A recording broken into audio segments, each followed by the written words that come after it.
ఒక ఊరిలో ఒక బ్యాంక్ ఉంది. ఆ బ్యాంకు ప్రతిరోజు ఉదయం ఒక వ్యక్తి ఖాతాలో 86,400 రూపాయలు జమ చేస్తుంది. కానీ దీనికి 2 కఠినమైన నిబంధనలు ఉన్నాయి. మొదటిది, మీరు రోజంతా ఆ డబ్బును ఎలాగైనా ఖర్చు చేయాలి.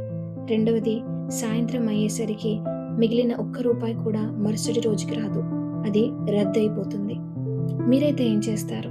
ఒక్క పైసా కూడా వృధా కాకుండా ప్రతి రూపాయిని జాగ్రత్తగా వాడుకుంటారు కదా.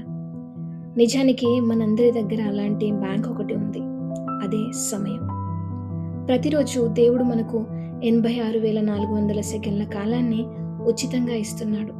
ఆ బ్యాంకులో మిగిలిన డబ్బు మరుసటి రోజుకి ఎలాగైతే రాదో, అలాగే ఈ రోజు నువ్వు వృధా చేసిన సమయం కూడా నీ జీవితంలో మళ్ళీ తిరిగి రాదు. వృధా చేసే ప్రతి నిమిషం నీ భవిష్యత్తును వెనక్కి నెట్టేస్తుంది. ఈ సమయాన్ని ఈ రోజే సరిగ్గా వాడుకో. వీడియో నచ్చితే లైక్, షేర్ అండ్ సబ్స్క్రైబ్.